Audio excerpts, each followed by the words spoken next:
de microeconomía, por si necesitan más apoyo en diversas materias de la carrera, pueden buscarnos en nuestras redes sociales, @Proyecto Económicas en Twitter y en Instagram, donde van a tener información sobre nuestras distintas actividades, y también, si se suscriben a nuestro canal de YouTube, van a encontrar esta clase que va a quedar grabada y van a encontrar videos sobre muchos otros talleres y clases de apoyo de otras materias que damos, no solo de microeconomía, sino también de álgebra, de análisis 1 y 2, de estadística, de matemática para economistas, y además brindamos la posibilidad de hacer talleres que no tienen que ver con la currícula de la carrera, sino con herramientas útiles para su vida futura y su inserción laboral, como por ejemplo damos talleres de Excel, de R, de Stata, liquidación de sueldos, de IVA, de lectura de presupuesto, entre otras. Así que antes de arrancar les recomendamos que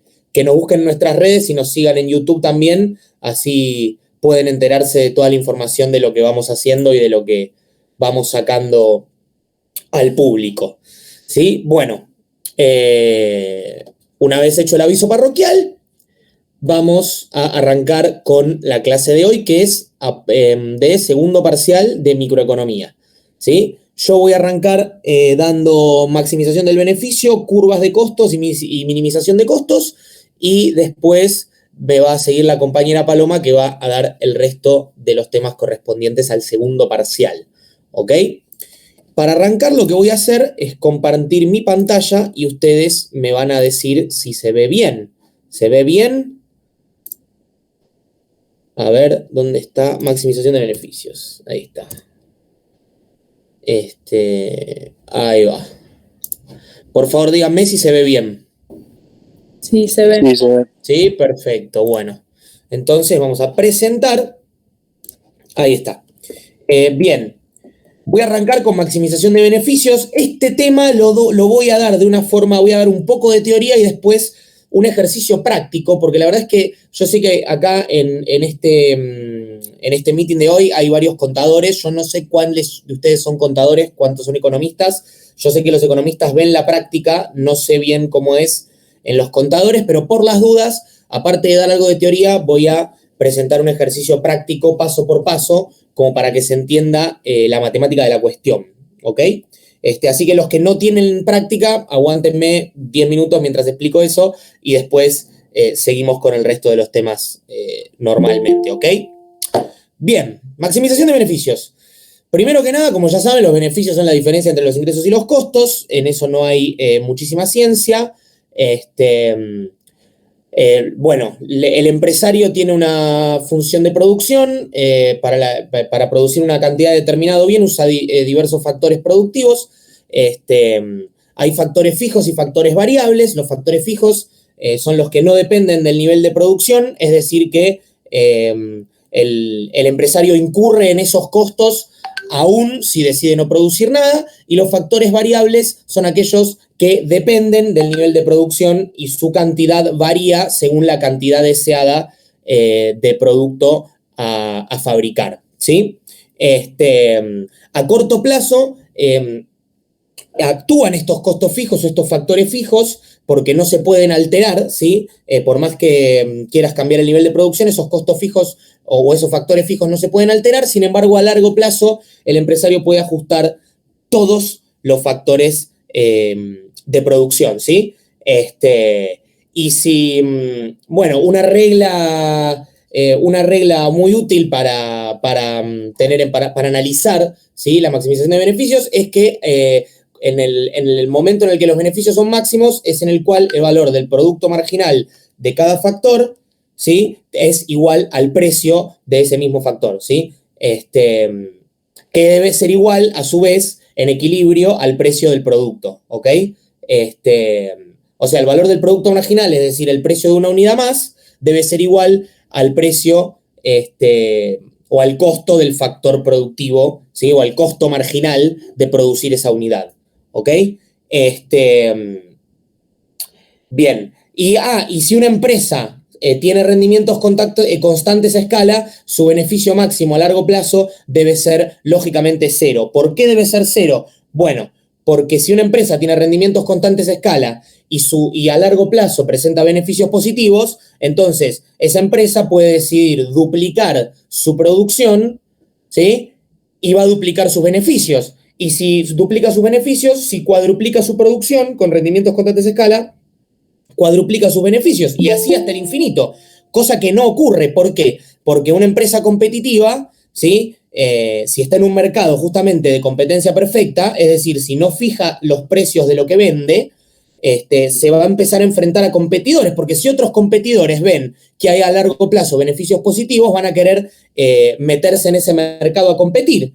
Así que a la larga, mientras se aumenta la oferta porque se suman competidores, lógicamente el precio de ese producto va a descender y la tasa de beneficios va a caer para todos.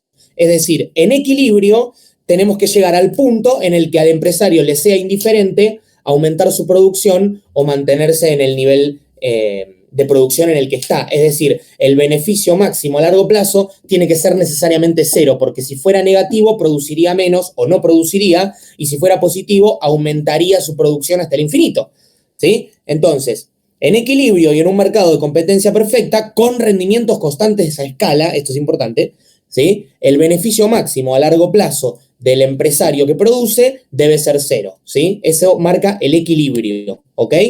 Bien, gráficamente, ¿sí? La maximización de beneficios puede verse de esta manera. Ahora vamos a ver la ecuación, ¿sí? La ecuación de maximización de beneficios, pero primero la parte gráfica, ¿sí? Las rectas que ven en este gráfico son rectas isobeneficio, ¿sí? Son rectas a lo largo de las cuales en todos los puntos de una misma recta el nivel de beneficio es el mismo, ¿ok? ¿Sí? Sobre una misma recta, ¿sí? Que tiene una ordenada al origen, ¿sí? Que es pi sobre p más w2x2 sobre p, que ahora vamos a ver qué es, ¿sí?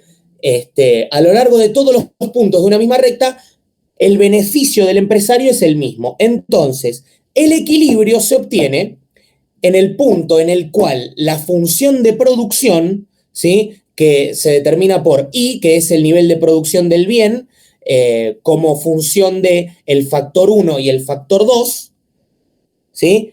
Es tangente, es decir, que toca en un solo punto a la recta isobeneficio más alta.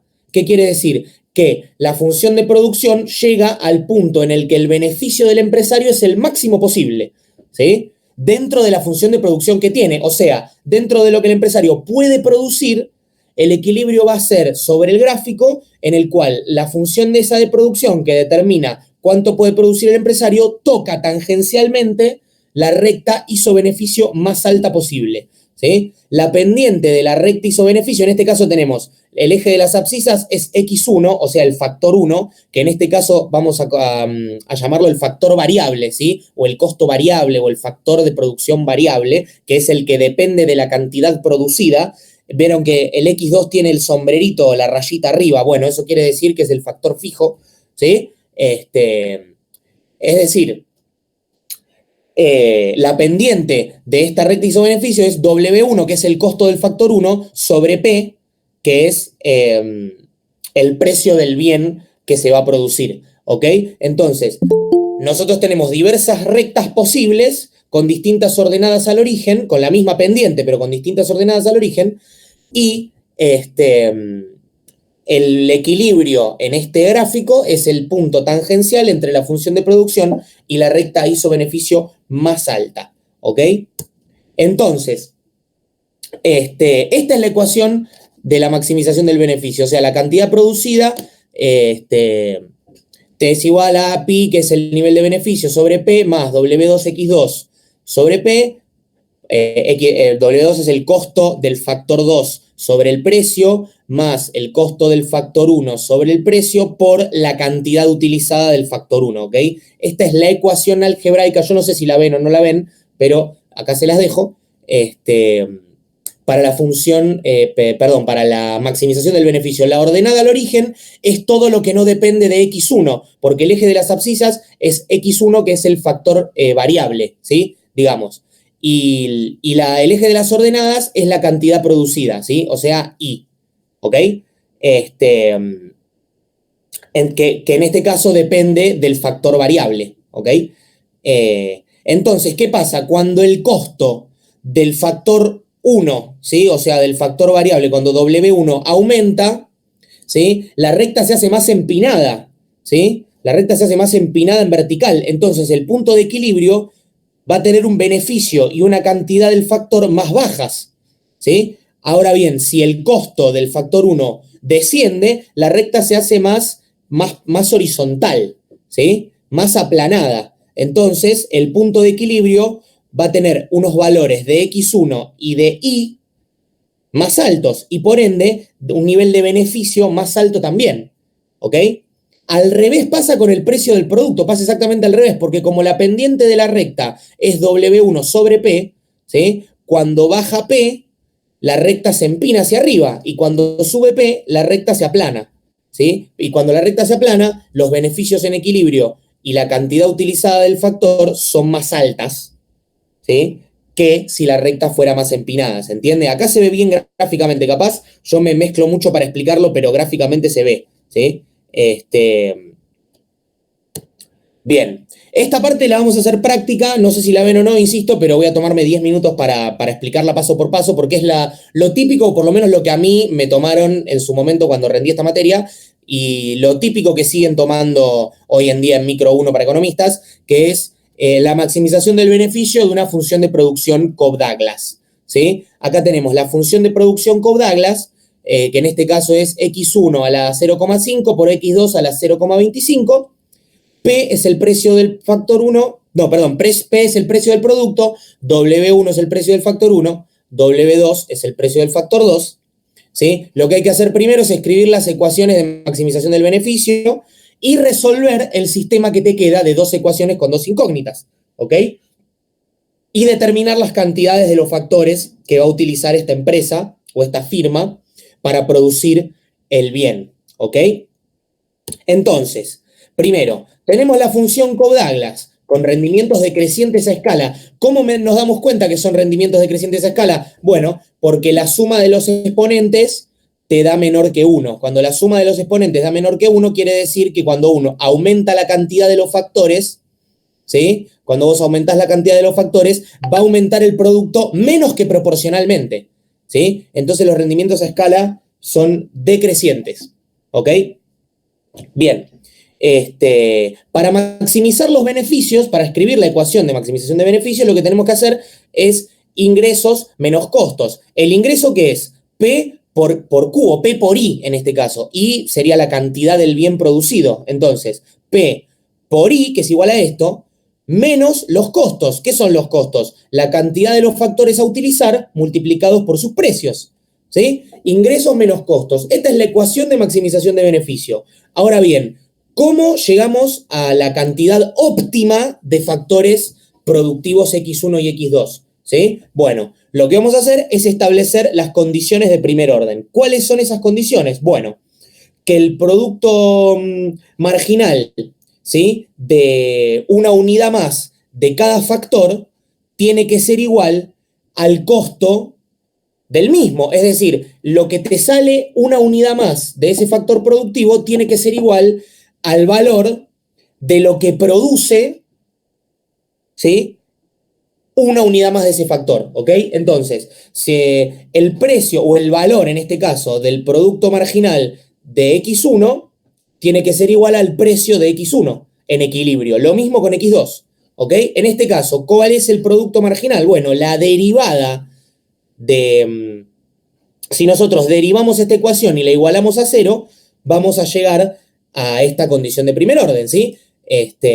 Si nosotros igualamos a 0 y derivamos, nos damos cuenta que es, bueno, 0,5 por px1, bla, bla, bla, bla, bla, bla, igual a 0, y lo mismo con x2, ¿sí? Los pasos algebraicos en esta parte son muy largos y tediosos, pero en esto, si son economistas y rinden matemática, perdón, microeconomía para economistas, tómense el tiempo de hacer los pasos uno por uno, sin apurarse, porque acá es donde nos confundimos con los signos y con bajamos un número que no teníamos que bajar o pasamos para el otro lado multiplicando y era dividiendo. Bueno, nada. Lo que tienen que hacer es hacerlo tranquilos, pasito por pasito. Yo sé que esto parece confuso, pero si lo hacen lento, yo les juro que sale, ¿sí? ¿Ok? Entonces, en este caso, igualamos el valor del producto marginal, ¿sí? Con el costo de esa unidad más del factor X1, ¿sí? O sea, igualamos la derivada con W1, ¿sí?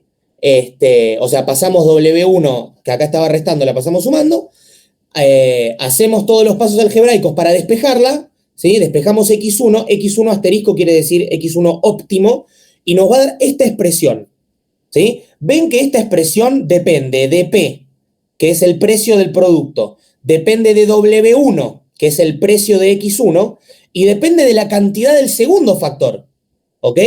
Y cuando hacemos lo mismo con X2, nos damos cuenta que X2 depende de su precio y de la cantidad de X1 también. O sea, una depende de la otra.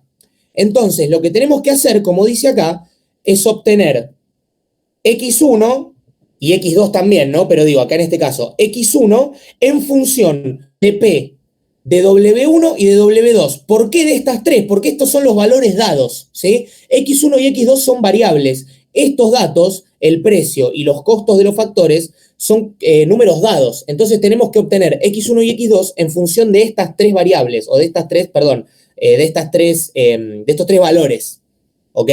Lo que tenemos que hacer para eso es reemplazar este X2, ¿sí? Este X2 que depende de X1, lo tenemos que meter, esta expresión, adentro de esta, ¿sí? Metemos X2 óptimo adentro de X1 óptimo, resolvemos todos los pasos. Esto no me voy a entrar en detalle porque se hace larguísimo, pero si necesitan este PowerPoint, por el grupo de WhatsApp lo piden y se los mandamos para que lo tengan.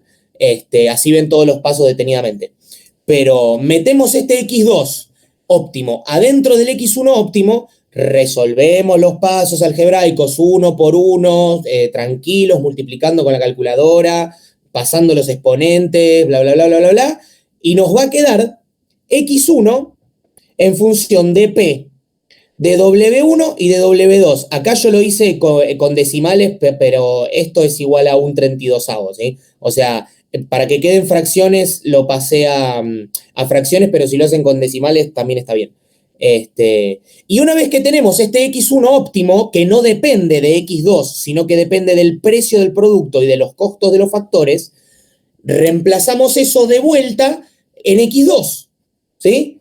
En este X2 óptimo, y una vez que resolvemos de vuelta los pasos algebraicos, nos va a quedar X2 en función de P, de W1 y de W2, ¿sí? Esto es lo importante, tenemos que encontrar X1 y X2 en función de estos tres números, de estas tres cifras, ¿sí? En este ejercicio, ¿sí? Como lo vemos acá, vamos a suponer que el precio del producto es 4, el precio del factor 1 es 2 y el precio del factor 2 es 1, ¿ok? Entonces, volvemos acá. P igual a 4, W1 igual a 2 y W2 igual a 1, ¿ok? ¿Cuántas unidades del factor 1 demandará la empresa? Bueno, ¿cuántas unidades del factor 1 demandará la empresa? Bueno, vemos que X1 óptimo es P a la cuarta, o sea, 4 sobre 4, perdón, 4 a la cuarta, digo, sobre 32 por 2 al cubo, ¿sí? O sea, por W1 al cubo, por 1. Entonces es 256 sobre 256. Es decir, que va a demandar una unidad del factor 1 en el equilibrio. Lo mismo con el factor 2. Reemplazamos estas letras por números y nos va a dar 1 también, ¿sí? ¿Y cuántas unidades del producto va a producir? Bueno, volvemos a la ecuación Cobb-Douglas, ¿sí? A la función de producción Cobb-Douglas, y estos los reemplazamos por los números óptimos, que en este caso los dos son 1, ¿sí? Así que va a producir una unidad de producto en equilibrio, ¿sí? Y la F, ¿cuántos van a ser los beneficios? Bueno, pi son los beneficios. ¿Cuánto van a ser los beneficios de equilibrio de a corto plazo de este empresario? Bueno, P por I menos W1X1 menos W2X2, reemplazamos por los números que obtuvimos y nos va a quedar que el beneficio es 1, ¿sí? Esto es la práctica, ¿ok? No sé si se los van a tomar, yo por las dudas se los explico rápido, ¿sí? Se los expliqué muy rápido, pero si no lo entienden, después esto queda grabado a YouTube, véanlo de vuelta, con el PowerPoint, con los pasos algebraicos hechos uno por uno, y les va a resultar un poco más fácil, por si lo tienen que rendir. Si no lo tienen que rendir, no se preocupen, con la teoría que tienen en el PowerPoint les alcanza para rendir, maximización de beneficios.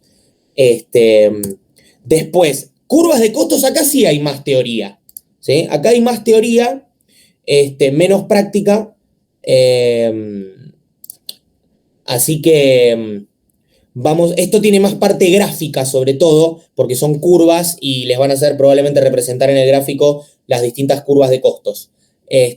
Bien, los costos pueden verse como costos fijos más costos variables, ¿sí? Como habíamos visto que había factores fijos y factores variables, acá también hay costos fijos que se representan con esta F que está acá, y costos variables que dependen de la cantidad del bien que vos querés producir, ¿sí? Los costos fijos no dependen de la cantidad de producción, los costos variables sí, ¿ok?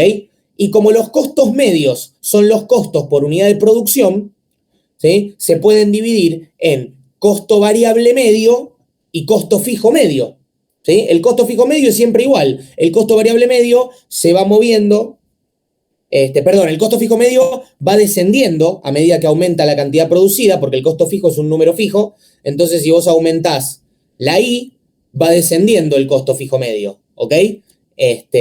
Acá en el gráfico lo podemos ver bien. En el gráfico, acá vemos la curva de costo fijo medio. Siempre va a ir bajando y tendiendo a cero, porque si es un número fijo, a medida que aumentás la cantidad producida, el costo medio naturalmente va descendiendo, porque es un costo promedio justamente.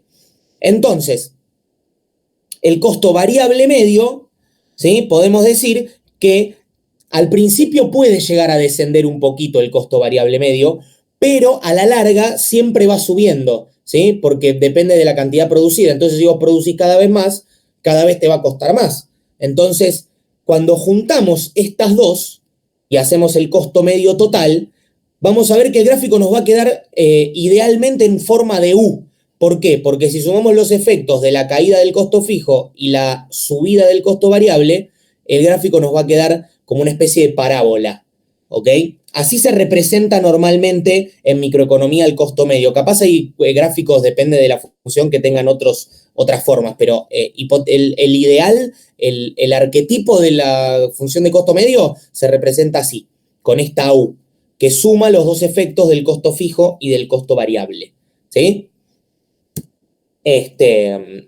Bien, costo marginal, en este caso, costo marginal, mide la tasa de variación de los costos al variar una unidad de producción. ¿Por qué? Porque cuando aumenta una unidad de producción, te mide cuánto varían los costos en relación a esa unidad que aumentó, ¿ok? Es una tasa de variación, no es que si la producción aumenta en 1, el costo aumenta en 1.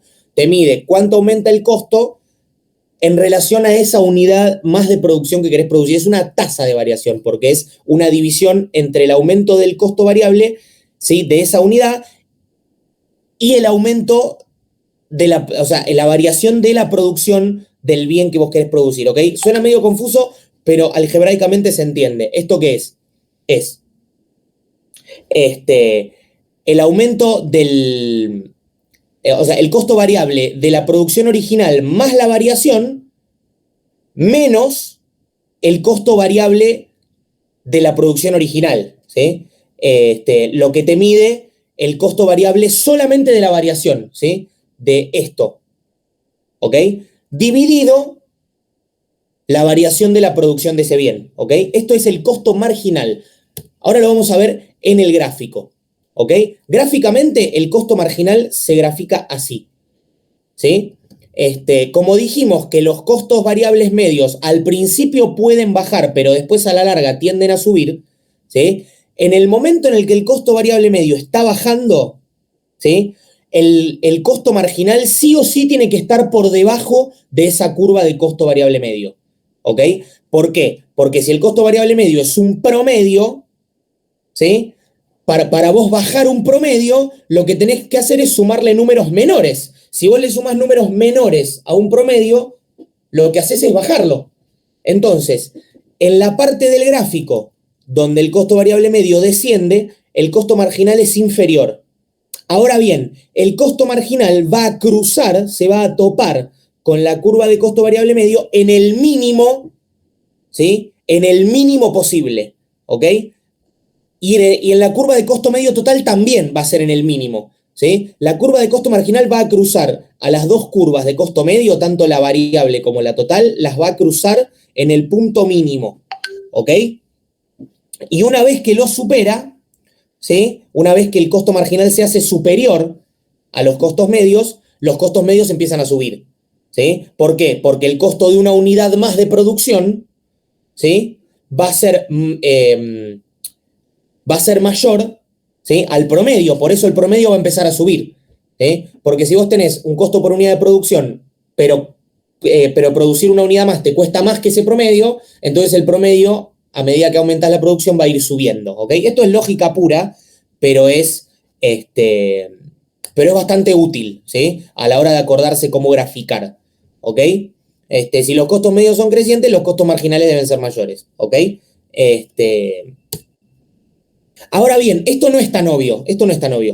Toda el área que está por abajo de la curva de costo marginal, toda esta área, ¿sí? Toda esta superficie representa la totalidad de los costos variables, ¿sí? ¿Por qué? Porque el costo marginal es el costo de producir una unidad más, ¿ok? Entonces, si vos sumás todos los costos marginales de todas las unidades de producción y haces toda la suma, te van a dar todos los costos variables, porque es el costo de producir una unidad más desde cero hasta cualquier punto del gráfico, ¿sí? Entonces, toda esta área que está acá, sombreada, representa la totalidad de los costos variables, ¿ok?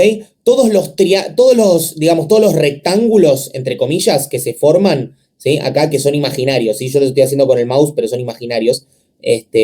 La totalidad de todos estos rectángulos representan en su suma, ¿sí?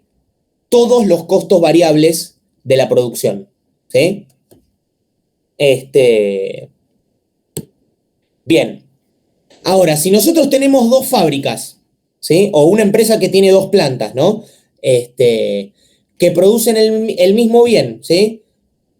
Y tienen un costo marginal óptimo, en el equilibrio de las dos, el costo marginal óptimo tiene que ser el mismo. ¿Por qué? Porque si esta empresa tiene dos plantas y una planta tiene menos costo marginal que la otra, vas a producir más con esa que con la que tiene costos mayores, ¿sí? Con la que tiene costos mayores vas a producir menos.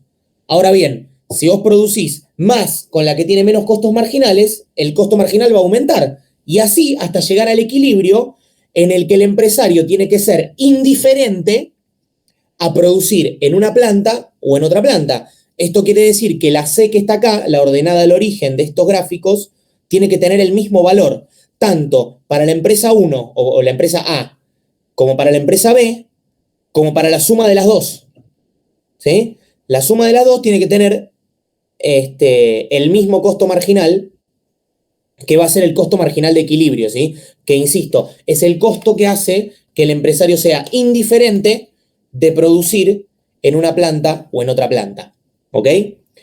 Después, corto y largo plazo. Bueno, acá también cambia cuando ya dejamos de estar en un periodo corto de tiempo o en un momento del tiempo y empezamos a alargar la línea temporal y empezamos a hablar de costos medios a largo plazo, ¿sí? Lo que decimos es que la curva de costo medio a largo plazo es envolvente, envuelve a las distintas curvas de costo medio a corto plazo. ¿Por qué?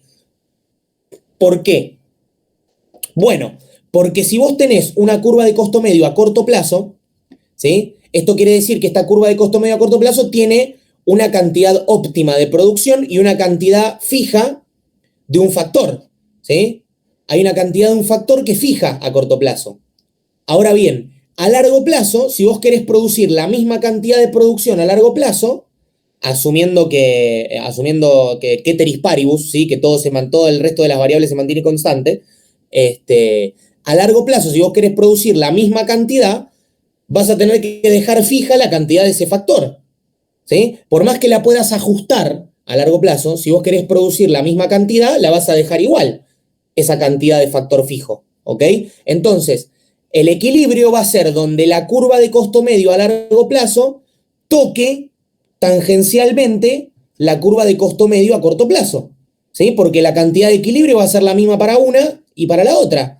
Ahora bien, si vos querés a corto plazo, en un momento del tiempo producir una cantidad, pero en otro momento del tiempo producir otra cantidad, bueno, la curva de costo medio a largo plazo tiene que ser óptima para las dos, ¿sí? Entonces, lo que vamos a decir es que de todas las posibles curvas de costo medio a corto plazo, la curva a largo plazo las tiene que envolver, porque tiene que tocar tangencialmente a todas las posibles, ¿sí? Porque la cantidad óptima o la cantidad, digamos, del factor fijo, si querés, lo que llamamos factor fijo, que no cambia a largo plazo, va a ser la que optimice, ¿sí? La que optimice el nivel de producción a largo plazo, ¿ok? Entonces, por eso decimos que la curva de costo medio a largo plazo debe envolver a todas las de costo medio a corto plazo, porque tienen que ser cantidades óptimas tanto para un momento del tiempo como para otro, ¿sí? Bien. Listo, perfecto. Esta parte ya... Perdón que vaya medio rápido, pero me tienen que entrar todos los temas que quiero dar y no quiero que la clase se haga tan larga. Si tienen dudas sobre ejercicios o sobre cosas más complejas de teoría, después por WhatsApp las podemos ver más tranquilos y con mayor desarrollo que ahora, que se nos va a hacer muy largo. No quiero que sea una clase de 3 horas. Y después, minimización de costos, ¿sí? Minimización de costos va a ser, insisto, más teórico. Voy a dar también una Cobb-Douglas, pero más cortita que la de maximización de beneficios y sin números. Pero bueno, minimización de costos desde la diapositiva actual. Bien.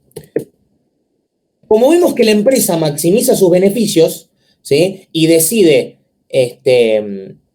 cuántos factores, cuánta cantidad de factor 1 y 2 tiene que usar para maximizar sus beneficios, también los va a elegir para minimizar sus costos, es decir, producir la cantidad que quiere de la forma más barata posible, ¿ok? Si vos querés producir una determinada cantidad de cierto bien, el empresario tiene que encontrar la forma más barata de hacerlo, ¿ok?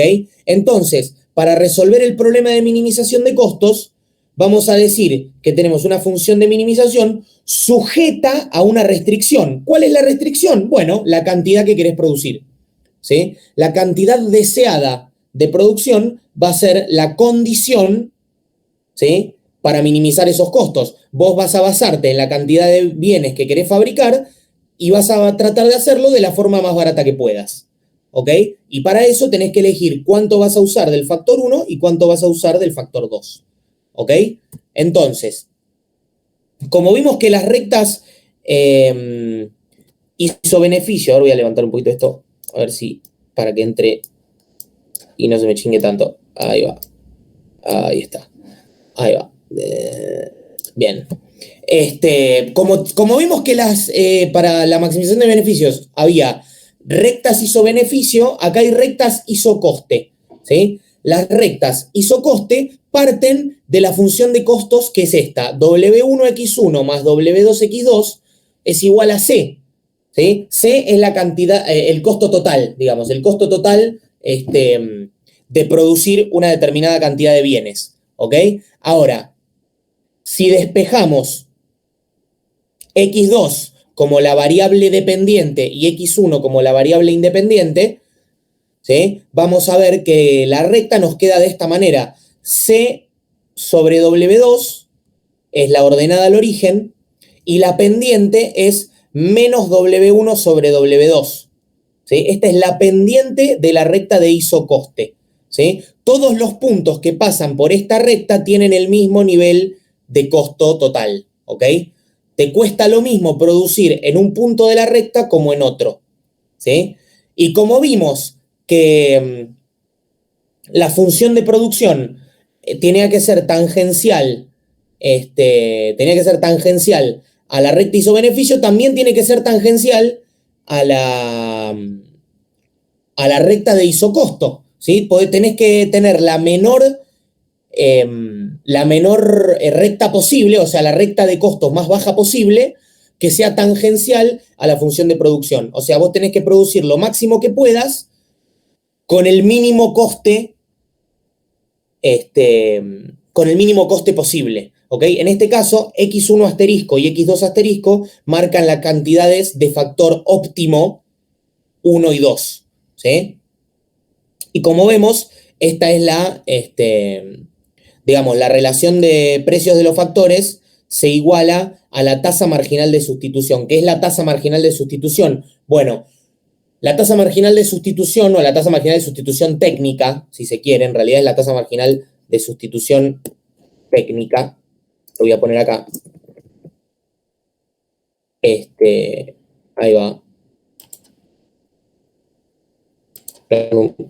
Cachín, ahí va.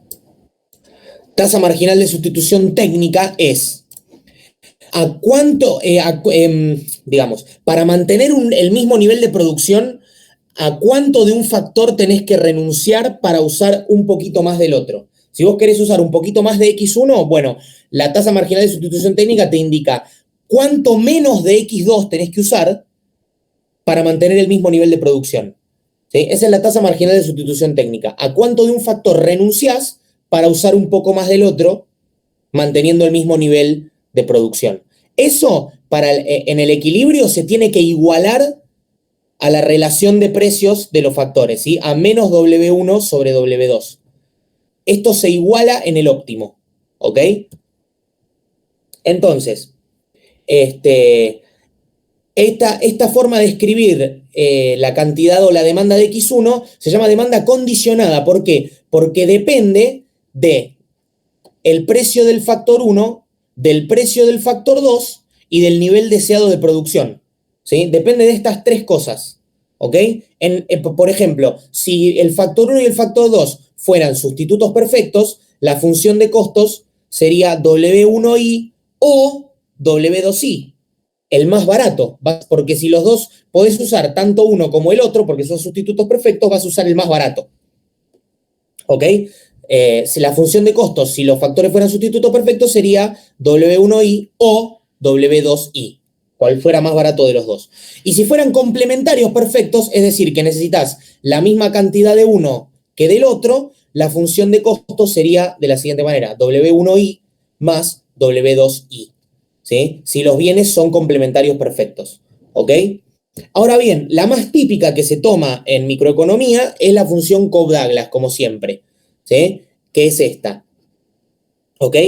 La función de costos óptima, ¿sí? En el óptimo de una función de Cobb-Douglas, se escribe de la siguiente manera. ¿Cómo llegamos a esto? Bueno, ahora les voy a mostrar. ¿Cómo se llega a esto? Bueno, nosotros tenemos que minimizar costos sujetos a una función de producción Cobb-Douglas, ¿ok?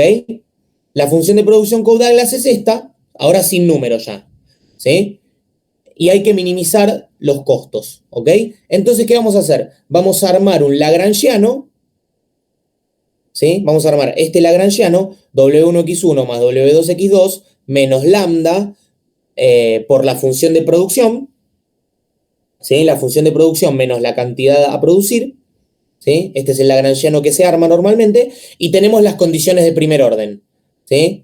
W1 igual a lambda por la derivada de x1, W2 igual a lambda por la derivada de x2, e I igual a la función de producción Cobb-Douglas. Esta tercera condición es la restricción misma, ¿sí? La restricción misma vuelve a ser una condición de primer orden. Se tiene que cumplir esto para que vos minimices costos, ¿ok?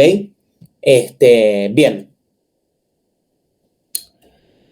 Ahora, ¿qué se hace? ¿Qué hacemos? ¿Sí? Una vez que tenemos las condiciones de primer orden. Bueno, multiplicamos por x1 la primera ecuación y por x2 la segunda. Esto nos muestra el valor total del factor 1, ¿sí? La cantidad que vas a usar del factor 1 multiplicada por su precio. Y acá abajo la cantidad que vas a usar del factor 2 multiplicada por su precio. Bueno, ¿esto a qué va a ser igual? Bueno, esto va a ser igual a lambda ax1 a la a por x2 a la b es igual a lambda a i, ¿sí? Porque esto, como vimos, es igual a i. Entonces, w2x2 va a ser igual a lambda bi, ¿ok? Entonces, si despejamos x1 y x2 de acá, nos va a quedar esta expresión, lambda por ai sobre w1. Esta es la expresión de x1 en el óptimo, ¿ok? En el óptimo va a ser esto, ¿sí? Bien. Ahora, ¿cómo despejamos lambda? ¿Sí? ¿Cómo despejamos lambda? Bueno, ¿qué vamos a hacer? Vamos a usar la restricción, que es la función de producción.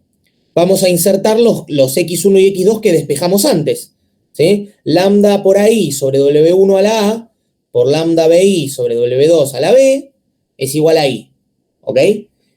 Al despejar lambda, esto parece re confuso. Ahora, insisto, deténganse a hacerlo, hagan el álgebra, pasan el exponente que tienen que pasar, la raíz como cuadrado, el cuadrado como raíz, y yo les juro que despacito les da, ¿ok?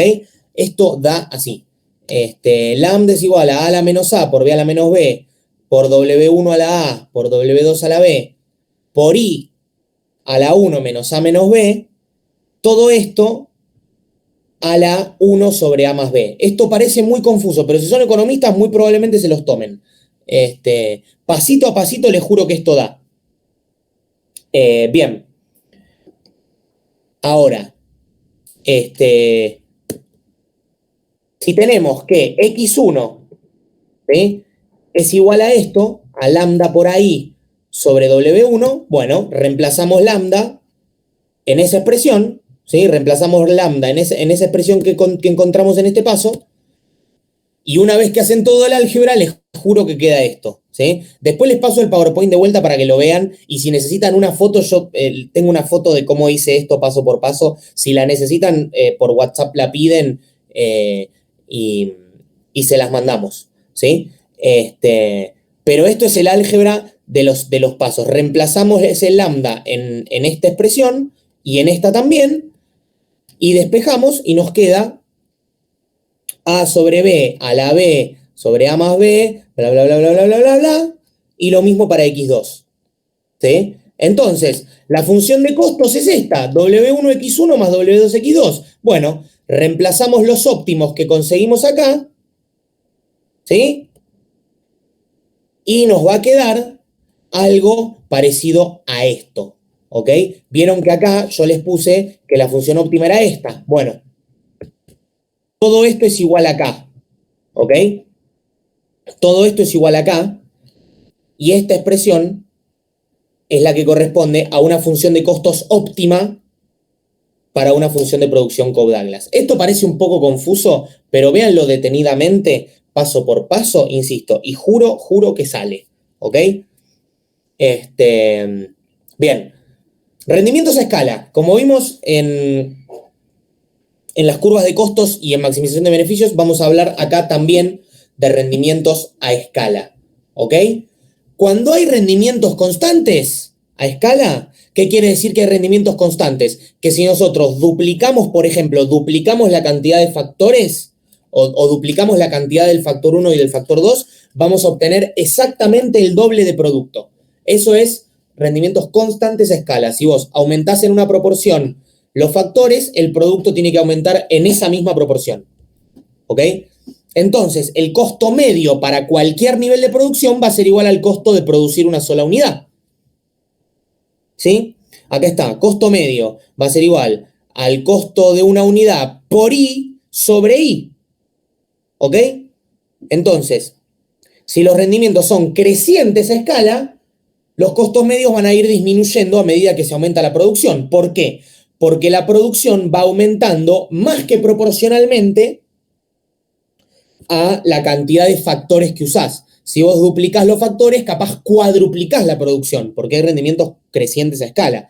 Entonces, los costos medios, a medida que aumenta la producción, van a ir disminuyendo. ¿Ok? Bien. En el corto plazo, como vimos, hay un factor fijo, ¿sí? En este caso, X2, ¿sí? X2 es un factor fijo. O sea,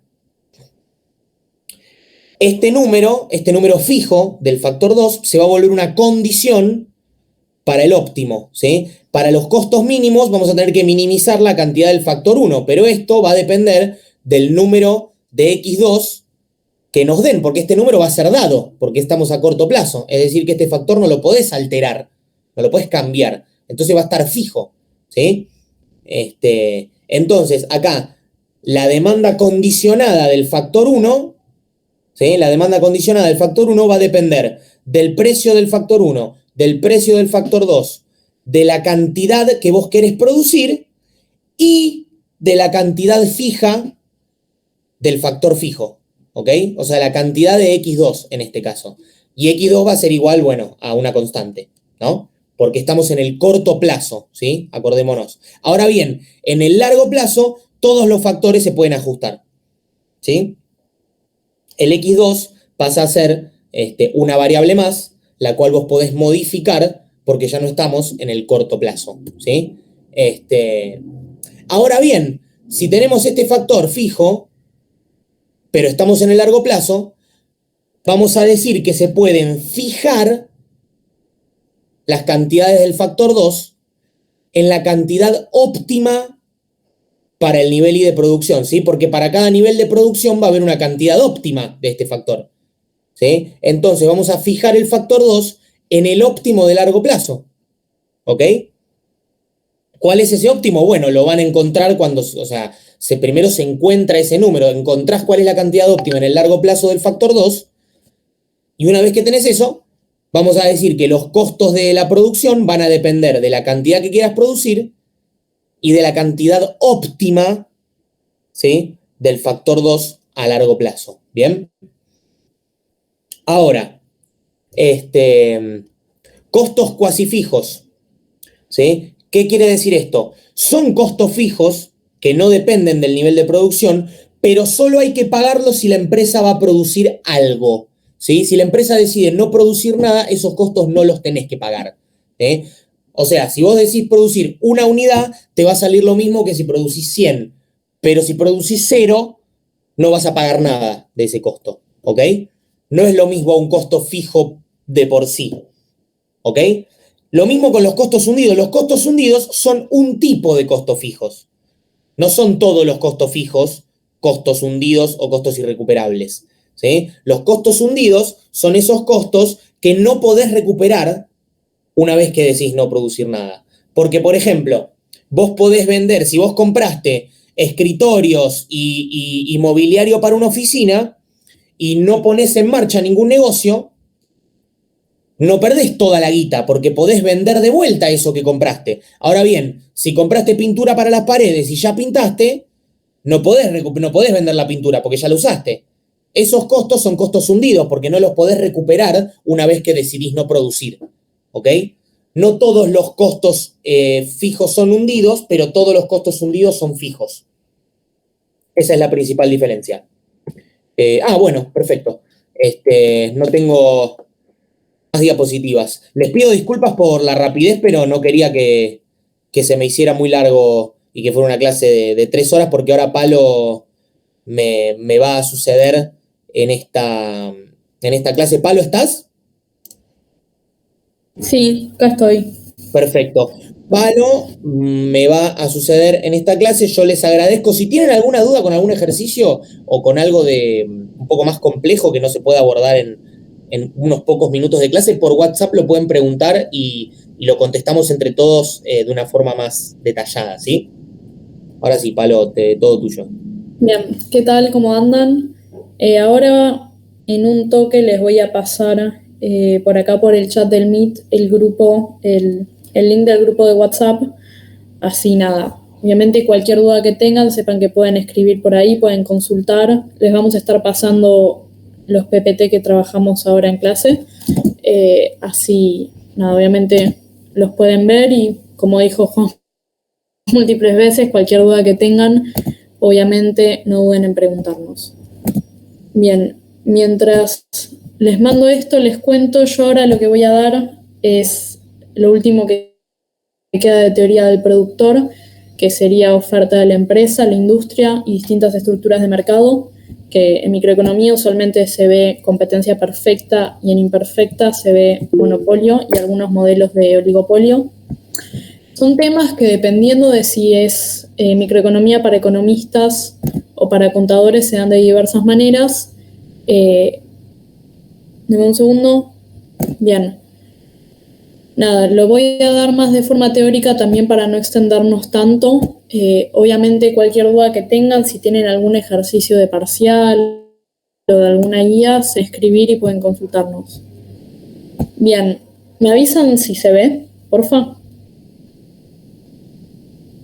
Se tiene que ver un PPT. Sí, se ve.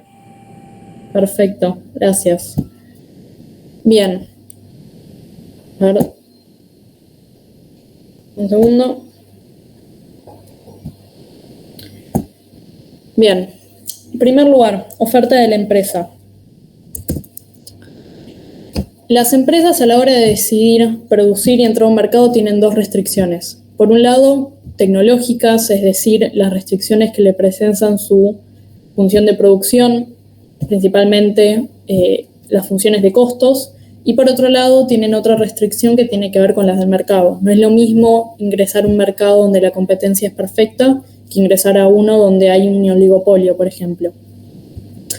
En primer lugar, hay que saber que cuando una empresa decide ofrecer su producción, tiene que buscar la forma, cómo decide cuánto va a producir. Nosotros podemos saber cuánto va a producir una empresa a partir de la resolución de su problema de maximización de beneficios. Las empresas siempre van a buscar obtener la mayor cantidad de beneficios posibles. A partir de ese cálculo pueden decidir cuánto van a producir, es decir, la cantidad de un bien que van a llevar al mercado. En primer lugar, hay que recordar la función de beneficios tiene la siguiente forma, que es acá. Es la función de ingreso menos los costos. Función de ingreso es precio por cantidad, obviamente. Si yo vendo algo, el dinero que me ingresa es la cantidad que vendí ese producto por el precio al que lo vendí. Y si le resto los costos, lo que me queda, el ingreso menos los costos, va a ser mis beneficios. Para calcular la maximización, lo que se hace es derivar. Nosotros, como estudiantes de ciencias económicas, estamos más que acostumbrados a derivar. Entonces lo que hacemos es planteamos la función de beneficios, está acá, ingresos menos costos, derivamos en función de la cantidad y nos va a dar un resultado que es cuánto tenemos que producir para obtener la mayor cantidad de beneficios posibles. Si a ustedes en el parcial les preguntan cuál es el análisis marginal, es el análisis que iguala ingreso marginal con costo marginal.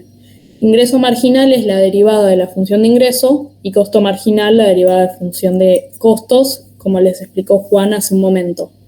Entonces, otra forma de calcular cuánto va a producir una empresa es igualar sus ingresos marginales con su costo marginal, que es lo mismo que maximizar beneficios. Es exactamente el mismo cálculo, como pueden ver acá en el PPT. Bien. Ahora, usualmente cuando les plantean calcular los beneficios de una empresa, usualmente van a estar dentro de un mercado perfecto, puramente competitivo. Si están dentro de un oligopolio, un monopolio, se los tienen que aclarar en el enunciado necesariamente. En un mercado donde la competencia es perfectamente competitiva, es decir, no hay ningún tipo de restricción, quiere decir que las empresas y los consumidores son precios aceptantes, es decir, no hay forma de que un consumidor o un oferente, un productor, puedan incidir en las cantidades o en las cantidades o precios de equilibrio. Lo que pasa es que los productores llevan su oferta al mercado, llevan todos sus productos y los consumidores demandan en función de las cantidades que son llevadas y eventualmente el mercado llega a un precio y unas cantidades de equilibrio. Bien, entonces, cuando una empresa se encuentra en un mercado perfectamente competitivo, ya sabe que no va a poder influir en el precio de mercado como ocurre en un monopolio o en un oligopolio. Por lo tanto, la empresa toma como dado el precio, sabe que no puede influir, que el precio se va a determinar en el mercado. Por lo tanto, cuando tiene que resolver su problema de maximización de beneficios, que va a estar sujeta a la función de costos, lo que ocurre es que lo que va a pasar es el precio va a terminar siendo igual al costo marginal. Lo que hace la empresa es plantear su función de beneficios, que es el ingreso, es decir, el precio por las cantidades menos los costos, deriva, y así obtiene las cantidades de equilibrio. Entonces, en competencia perfecta lo que ocurre no es que el ingreso marginal es igual al costo marginal, sino que el precio es igual al costo marginal. Entonces, por ejemplo, les dan un ejercicio en un parcial donde tienen la función de precio y les dicen cuál es el costo marginal de la empresa. No es necesario que resuelvan el problema de maximización y planteen el ingreso, etcétera, sino que igualando precio con costo marginal ya obtienen las cantidades que va a ofrecer esa empresa, cantidades que van a estar maximizando sus beneficios. Bien, otro tema que se suele ver es la oferta de la industria, que si ustedes ya vieron teoría del consumidor, que se suele tomar en el primer parcial, es exactamente lo mismo a lo que es la demanda de mercado. Usualmente teoría del productor y teoría del consumidor son iguales, solo que cambian algunos conceptos. En teoría del consumidor uno maximizaba la utilidad, en teoría del productor uno maximiza beneficios, y así como nosotros podemos calcular en teoría del consumidor cuál es la demanda de un consumidor, y acá calculamos en teoría del productor la oferta de la empresa, en teoría del consumidor tenemos demanda de mercado y en teoría del productor oferta de la industria. ¿Por qué aclaro esto? Porque es muy importante a la hora de poder definir cuál es la función de oferta de mercado. Por una cuestión de tiempo y que es complejo y lleva bastante tiempo desarrollarlo, no voy a estar dando el ejercicio práctico. Sí, de todos modos está en el PPT que se los vamos a mandar por el grupo de WhatsApp, así que obviamente lo van a poder ver ahí, y si no, nos escriben y ahí sí lo explicamos más detalladamente. Pero como sé que no se lo suelen tomar a contadores un ejercicio práctico tan desarrollado, es perder tiempo y no estaría bueno que se alargue tanto la clase. Bien, para empezar, la oferta de la industria es cuánto van a ofrecer todas las empresas de una industria. Una industria puede ser industria textil, industria metalúrgica, etc. Tenemos muchas empresas que ofrecen el mismo producto para componer la industria. Entonces, cuando uno habla de la curva de oferta de la industria, tiene que saber que es la sumatoria de las curvas de oferta individuales de todas las empresas. Si hay 5 empresas que ofrecen un producto que son remeras verdes, la curva de la oferta de esa industria va a ser la suma de la oferta individual de todas esas empresas que producen ese mismo bien. El equilibrio de la industria va a ser distinto si estamos hablando del corto plazo al largo plazo, principalmente por la cuestión de la función de costos. Y como le explicó Juan, los costos van a variar dependiendo de si hablamos en el corto y en el largo plazo, porque en el largo plazo las industrias son capaces de modificar sus costos fijos, mientras que en el corto plazo también los costos esos están fijos y no los pueden modificar. Largo plazo usualmente se dice, quizás lo encuentran en algún texto, todos los costos son variables, mientras que en el corto en realidad uno tiene variables y otros que son completamente fijos. Bien, en el corto plazo el equilibrio de la industria se va a encontrar en la intersección, en el punto donde se cruzan la curva de oferta de la industria y la curva de la demanda de mercado. Esto, como se vio en materia de economía del CBC, etcétera, oferta, en el punto donde se igualan la oferta y la demanda se encuentra el equilibrio del mercado. Bien, algo interesante para ver es qué pasa si una empresa percibe beneficios negativos. Uno pensaría que si una empresa está percibiendo beneficios negativos, no le conviene seguir produciendo porque está perdida y es mejor cerrar. La realidad es que a corto plazo hay veces que a las empresas sí les conviene seguir produciendo, aun si perciben beneficios negativos, ya que si la combinación entre los precios, la cantidad de precio y producción de equilibrio se encuentra por encima de la curva de coste variable medio, en realidad les conviene seguir produciendo, ya que si no produjeran nada, su pérdida sería mayor. Esto se debe a que los costos fijos y etcétera, si una empresa tiene costos fijos y no produce nada, va a tener que pagar unos costos sin ningún tipo de ingreso. Por lo tanto, a veces es mejor producir porque reduce esa pérdida. Sigue percibiendo beneficios negativos, pero la pérdida es menor a la que percibiría si no produjera nada. Bien, ahora a largo plazo, como dijimos que todos los costos son variables, las empresas entonces pueden decidir salir de una industria. Si a largo plazo una empresa percibe constantemente beneficios negativos y no tiene forma de percibir beneficios positivos, eventualmente va a decidir salir de la industria y dejar de producir. Bien, como les decía Juan, les decía yo, las empresas pueden modificar sus factores de producción a largo plazo y ajustar sus factores fijos. Y esto va a hacer que se modifique el equilibrio de precios y cantidades a largo plazo. Así como hay empresas que pueden decidir salir de la industria porque perciben beneficios negativos, si una industria percibe beneficios positivos, y acá remarco la diferencia, empresa es individual, es una sola empresa, industria es la suma de empresas. Una industria puede tener empresas que perciben beneficios positivos, empresas que perciben cero beneficios, empresas que perciben beneficios negativos. Si el total de eso da que la industria en general percibe beneficios negativos, esto es, el precio de los productos que vende es mayor al costo marginal a nivel general, entonces es posible que nuevas empresas decidan entrar a la industria. Esto es un razonamiento lógico. Si yo estoy decidiendo si voy a crear o no una empresa para vender cierto tipo de bien, veo que esa industria le está yendo muy bien, no sé, vende cierto tipo de ropa que está muy de moda, y veo que a la industria le está yendo muy bien, que la mayoría de las empresas obtienen grandes beneficios, entonces yo voy a decidir, bueno, pongo mi empresa dentro de la industria y también me pongo a vender, porque así yo también voy a percibir beneficios positivos. Ahora, si varias empresas hacen esto, lo que va a ocurrir, que se puede ver acá en el primer gráfico, es que a mayor medida, a mayor cantidad de empresas que entran en la industria, aumenta la producción, aumenta la cantidad de productos que son llevados al mercado, eventualmente el precio va a caer tanto, pero nosotros sabemos que a mayor oferta el precio cae. Mientras más empresas entren y mayor sea la cantidad de bienes que son llevados al mercado, el precio va a caer hasta un punto donde la industria perciba beneficios neutros o igual a cero. ¿Qué pasa?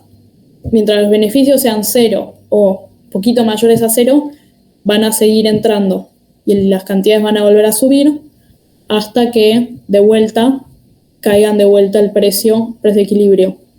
Lo que ocurre es esta cosa que es medio como una escalerita acostada o una montaña, que es que a medida que entran más empresas aumentan las cantidades hasta que eventualmente el precio cae a equilibrio, que es esta línea horizontal paralela al eje de las cantidades. Pero una vez que siguen produciendo cada vez más y aumentan los precios, siguen entrando empresas a la industria hasta que vuelva a caer. Entonces, a largo plazo, lo que va a ocurrir es que la oferta de la industria va a ser cada vez más horizontal porque van a ser mayores las cantidades que se vendan y los precios van a constantemente caer de vuelta al precio de equilibrio. Hasta que eventualmente no entran ni salen empresas de la industria porque se encuentra a largo plazo completamente en equilibrio. Bien, esto era lo que les iba a dar sobre cómo calcular una función de oferta de la industria, pero para hacerlo rápido y no que sea muy engorroso para contadores, avanzamos. ¿Sabes? Lo más importante que les pueden tomar, y más si son contadores o administradores, tiene que ver con estructuras de mercado. Hay dos tipos, está la competencia perfecta y la competencia imperfecta, dentro de la cual hay distintos modelos. En primer lugar, la competencia perfecta. Habíamos visto, todos los participantes, tantos consumidores como productores, son precio aceptantes. No tienen ninguna injerencia en la determinación de los precios, no pueden tomar ningún tipo de medida que afecte a la determinación de los precios, sino que los productores llevan su producción al mercado, los consumidores deciden qué comprar a partir de su función de utilidad, de sus preferencias, de sus gustos, y el mercado solo determina un precio y unas cantidades de equilibrio. La competencia perfecta, por lo tanto, vamos a asumir que hay muchos productores. Por eso no tienen ningún tipo de injerencia en el mercado. Sabemos que a menor cantidad de productores sí pueden definir un poco cuál va a ser el precio y la cantidad, que es el caso del oligopolio. Pero en competencia perfecta son muchos productores atomizados que llevan una porción pequeña de producción al mercado en comparación a la producción total y por lo tanto no pueden inferir en ningún tipo de determinación de precio o cantidad. El producto es homogéneo, es decir, todos llevan un producto igual, pero si fuera distinto entonces no podría, sí ocurriría que algunos pueden determinar algún tipo de precio o cantidad. Si el producto es homogéneo y todos venden lo mismo, entonces ahí podemos hablar de un único mercado. Si fueran productos distintos, estaríamos hablando de distintos tipos de mercado. A este mercado la entrada es libre, uno puede entrar y salir sin ningún tipo de restricciones, a diferencia de lo que pasa en un oligopolio o monopolio, donde de repente las empresas que ya están establecidas en ese mercado pueden definir si ponen barreras a la entrada, si ponen tarifas. Quizás en un oligopolio los precios son tan altos que las nuevas empresas que quieren entrar no pueden alcanzarlos, o lo contrario, los precios son tan bajos que una nueva empresa no puede vender ese precio tan bajo porque si lo hace percibe beneficios negativos, si no le conviene. Esas son distintos tipos de restricciones que se pueden encontrar a la hora de ingresar a un mercado, pero no es lo que ocurre en competencia perfecta, pues la entrada es completamente libre. El beneficio, como les expliqué antes, es en el punto donde el precio es igual al costo marginal. Ahí es el punto donde las empresas van a estar maximizando sus beneficios. Bien. El monopolio, por otro lado, lo que tenemos es una única empresa que oferta la producción. Los consumidores no pueden decidir el producto de quién van a consumir, sino que tienen que consumir lo que ofrece el monopolio o no consumir en lo absoluto. Esto obviamente, si uno lo piensa lógicamente, le da cierto poder al monopolio a la hora de definir precios y cantidades, porque está forzando al consumidor a o consumís lo que oferto yo o no consumís. No es que el consumidor puede decidir, bueno, no consumo con el productor A, voy a consumir con el productor B si el precio del productor A me parece muy alto. Hay barreras de entrada, como por ejemplo el precio o el monopolio como define precios. Si ve que otra empresa entra y vende a cierto precio, puede decidir bajar y vender aún más barato para forzar la salida de la empresa que acaba de entrar. Esto es por el territorio que domina en el mercado y la cantidad de consumidores a los que llega. Entonces, caso de monopolio, una empresa, muchos consumidores, que obviamente están atomizados, que tampoco pueden inferir en el precio, no es que se pueden unir y presentar cierto tipo de resistencia, eso no ocurre. Bien, el monopolista puede elegir el precio y la cantidad, pero no puede decidir ambos, eso es importante. Si define el precio, la cantidad va a quedar definida por cuánto deciden consumir los consumidores a partir del precio que es fijado por el monopolista. O puede decidir la cantidad que va a vender y de vuelta el precio se determina a partir del equilibrio en función de la demanda de mercado. Bien, obviamente, como estamos hablando de empresas, la maximización de beneficio es igual al ingreso, es decir, precio por cantidad menos costos. La diferencia del monopolio, que esto es fundamental a la hora de resolver ejercicios prácticos, es que el equilibrio no se va a encontrar en el punto donde el precio es igual al costo marginal, sino que se va a encontrar en el punto donde el ingreso marginal es igual al costo marginal. Entonces, importante, competencia perfecta, precio igual a costo marginal, y monopolio, ingreso marginal y costo marginal. Esto quizás lo podemos ver en un ejercicio práctico.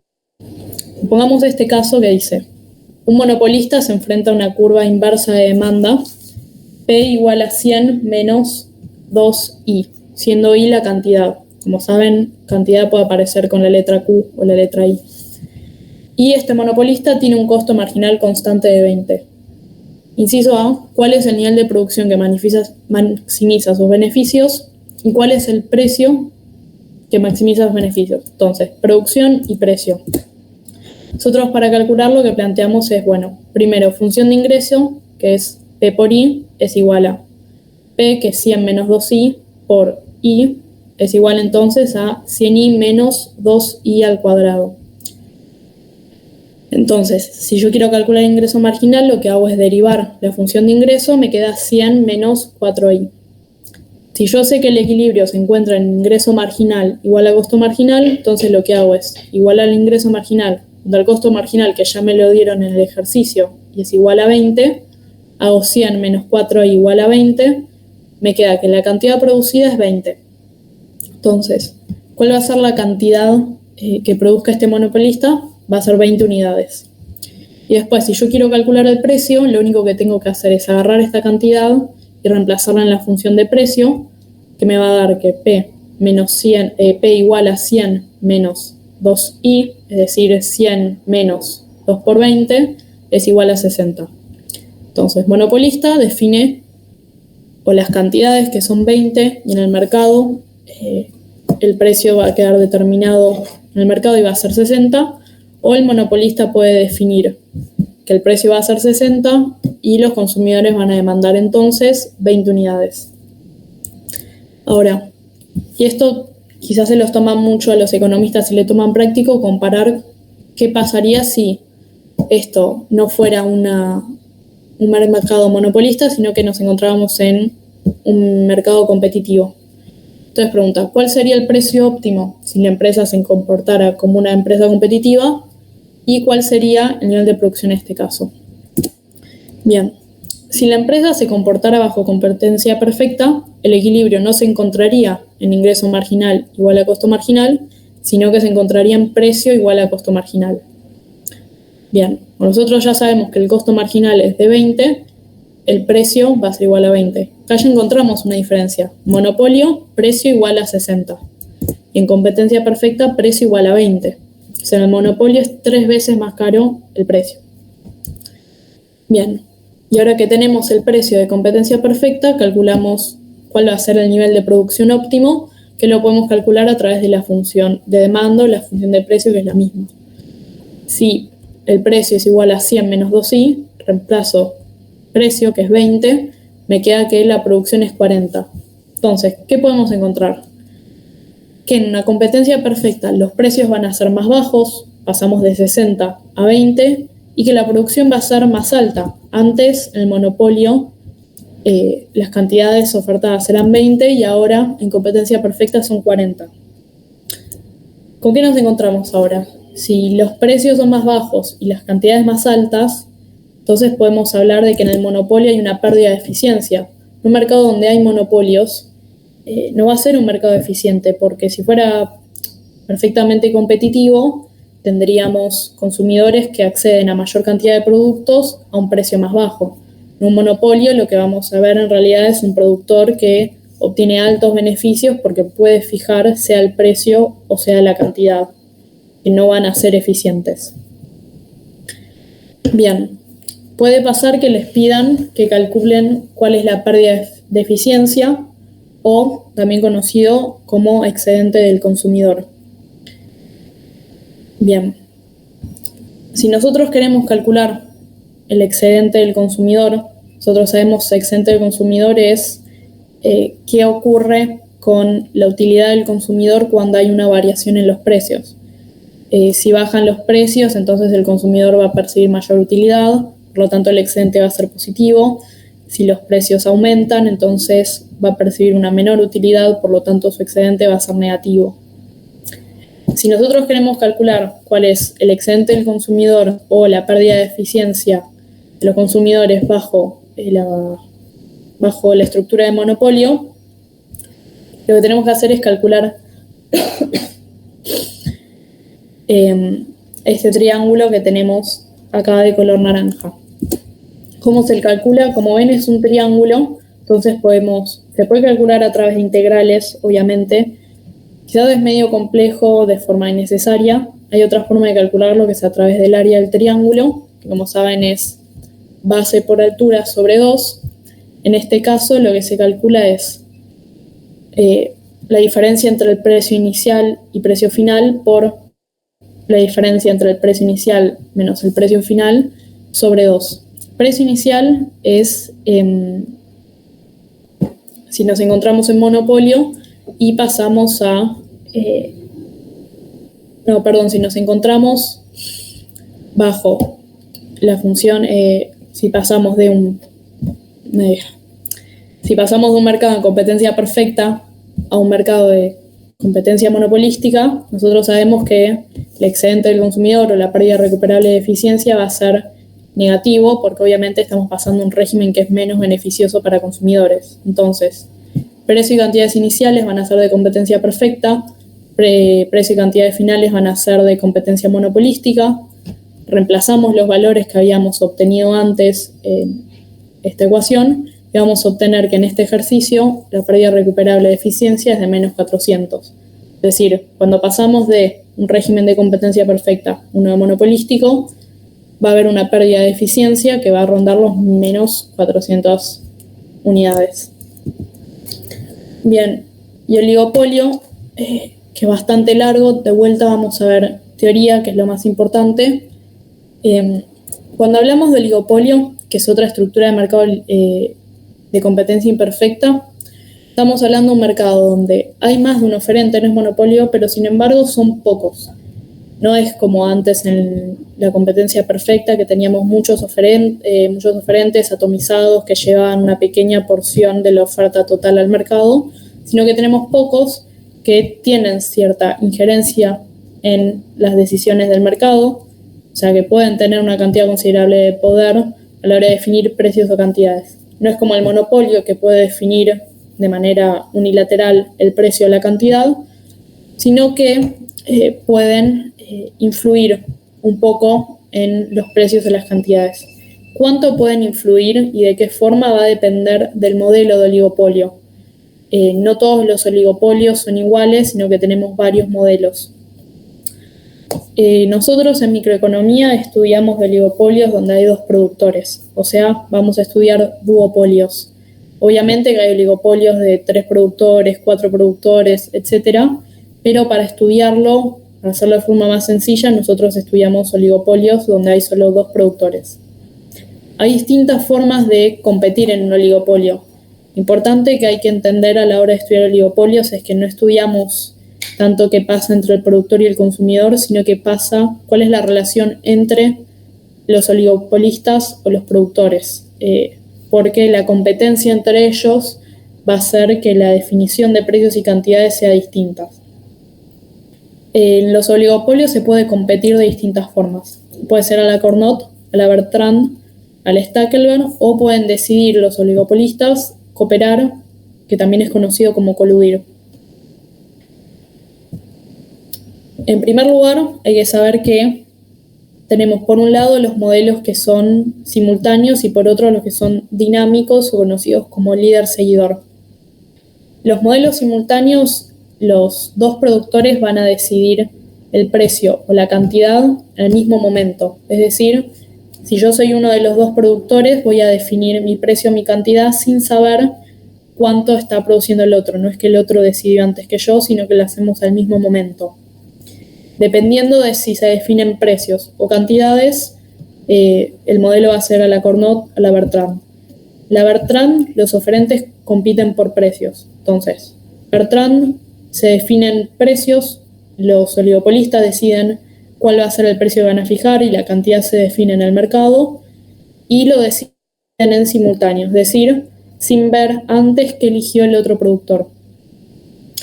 La Bertrand lo que pasa es que si ambos definen precios muy altos, yo puedo decidir, si soy uno de los productores, bajar un poquito mi precio para llevarme al mercado. En la competencia de la Bertrand, usualmente lo que va a pasar es que los productores van a buscar llevarse todo el mercado. No van a buscar dividírselo mitad y mitad o 40-60, sino que van a buscar llevarse todo el mercado, porque mientras más consumidores se lleven para sí, mayores productos van a vender y por lo tanto mayores ingresos van a percibir. Entonces, si los precios son iguales, cómo se divide en el mercado es indistinto. Se pueden llevar 50-50, 40-60, etc. Ahora, si uno ve que puede bajar un poquito los precios y así llevarse todo el mercado, lo va a hacer. Lo que ocurre a la Bertrand es que los 2 oligopolistas van a ir bajando en distintas rondas los precios, van a bajar cada vez más los precios en la búsqueda de llevarse al mercado, hasta llegar al punto donde los beneficios son iguales a cero y por lo tanto no pueden bajar más los precios. Porque si bajan el precio a un punto que es menor a beneficios iguales a cero, van a empezar a percibir beneficios negativos y eso obviamente no les conviene porque en ese caso saldrían de la industria. Entonces, la Bertrand, el equilibrio se va a encontrar donde los beneficios son iguales a cero y el precio de equilibrio va a ser igual de la competencia perfecta. Esto es conocido como la paradoja de Bertrand. Una paradoja porque en un oligopolio los precios son más altos de los de la competencia perfecta y los beneficios son positivos justamente porque los productores pueden influir en el precio y pueden influir para que sean los precios más altos y por lo tanto llevarse mayores beneficios. Pero como la decisión de precios en este modelo es simultáneo y la elección no es por cantidades sino por precios, en la competencia para llevarse todo el mercado van a bajar tanto los precios al punto donde el precio se iguala al costo marginal. Entonces, paradoja de Bertrand es que en el modelo de oligopolio, donde se compite por precios, el precio no es de competencia imperfecta, sino que es el de competencia perfecta. Sí, eso es fundamental que lo sepan porque les pueden preguntar cuál es la paradoja de Bertrand. Pues otro modelo es la competencia de la Cournot, que es también un modelo de elección simultánea, pero los oferentes no compiten por precios, sino por cantidades. Acá es importante un supuesto, que es que las funciones de costos son conocidas. Ambos productores conocen sus propias funciones de costos y las del otro productor, y por lo tanto los agentes terminan produciendo acorde a lo que piensan que su competidor producirá. Como no pueden ver lo que va a producir su otro competidor, porque la elección es al mismo tiempo, suponen. Entonces, el problema de maximizar beneficios se obtiene a partir de las funciones de mejor respuesta a ambos competidores. Entonces, pongamos que yo soy la empresa número 1, mi problema de maximización de beneficios va a ser la función de precios, que va a estar en función de las cantidades que yo produzca y lo que yo espero o creo que va a producir el otro competidor, por lo tanto es la función esperada de producción del otro productor, por las cantidades que yo venda menos mis costos. Entonces, a partir de lo que yo creo que va a producir el otro, yo decido cuánto producir. En competencia de la Cournot, como actualmente las funciones de costos son similares y uno espera que las funciones de costos son iguales y elegimos en simultáneo, usualmente se van a llevar las mitades. No siempre ocurre, pero usualmente en el Cournot se reparte en el mercado 50 y 50. Bien, por otro lado tenemos los modelos de oligopolio que no son en simultáneo, sino que son dinámicos o conocidos como líder y seguidor, que lo que ocurre es que tenemos una empresa que decide cuánto va a producir o cuál va a ser el precio que va a fijar. Nosotros en oligopolios tenemos, por un lado, variables si la elección es simultánea o líder-seguidor, y por otro, si se deciden precios o cantidades. En la de líder-seguidor, la primera empresa, que es la líder, decide cuánto producir o a qué precio fijar sus productos, y después la empresa seguidora, a partir de esa función, a partir de esa definición, decide entonces cuánto producir o qué precio fijar. En el modelo de Stackelberg, lo que sucede obviamente es que hay empresas que tienen una ventaja comparativa respecto de la otra, es decir, que tienen una estructura de costos más eficientes. Por lo tanto, va a decidir primero cuánto producir o el precio a fijar. En este caso, lo que se define son cantidades. En Stackelberg, la empresa líder decide cuánto va a producir en función a lo que espera que produzca su seguidora. Es medio raro, pero lo que ocurre no es que en el Stackelberg la empresa líder decide cuánto producir así nomás y la seguidora define en función de eso, sino que la líder define en función a lo que cree que va a ser la seguidora. Entonces, uno en realidad lo que hace es resolver el problema de maximización de beneficios de la empresa seguidora y en función de eso se define cuánto decide la líder. O sea que, aunque cronológicamente hablando en el mercado primero define la líder y después la seguidora, cuando uno resuelve el ejercicio, primero resuelve lo que va a hacer la seguidora y después cuál va a ser la mejor respuesta del líder. Medio raro de entender, porque es como a la inversa, pero tiene un sentido porque el líder tiene que definir en función del seguidor, porque si no el seguidor, si ve lo que hace el líder, obviamente puede elegir precios o cantidades que sean más baratas que la del líder y por lo tanto llevarse todo el mercado. Por lo tanto, el líder a definir primero tiene como que adelantarse a esa situación para que no le gane la empresa seguidora. Bien, y por último, la última opción es coludir. Al coludir lo que hacen es que los dos oferentes lo que hacen es unirse y por lo tanto formar un monopolio. Son dos empresas distintas, pero actúan como monopolio y por lo tanto pueden fijar cantidades y precios de monopolio. En este caso, las cantidades serían menores que si los productores compitieran a la Cornot y el beneficio que se llevan es mayor. Entonces, usualmente a las empresas les conviene coludir porque van a poder llevarse mayores beneficios. Sin embargo, a veces puede pasar que las empresas decidan no coludir porque tienen miedo a que la otra persona la traicione. Porque si ambos coluden, pero después la empresa baja un poco los precios, entonces se termina llevando al mercado. Percibe muchos mayores beneficios y sacó a la otra empresa de la industria. Por lo tanto, no siempre funcionan así estas estrategias de coludir o armar acuerdos monopolísticos. Bien. Nada, eso es todo. Disculpen la velocidad, pero no queríamos que se hiciera muy largo, pues sabemos que es tarde y a veces se extiende mucho. Nada, cualquier duda que tengan, sepan que nos pueden hablar por el grupo y vamos a estar contestando cualquier duda que tengan. Nada, si tienen alguna duda ahora, obviamente pueden preguntar y si no, nos escriben por el grupo.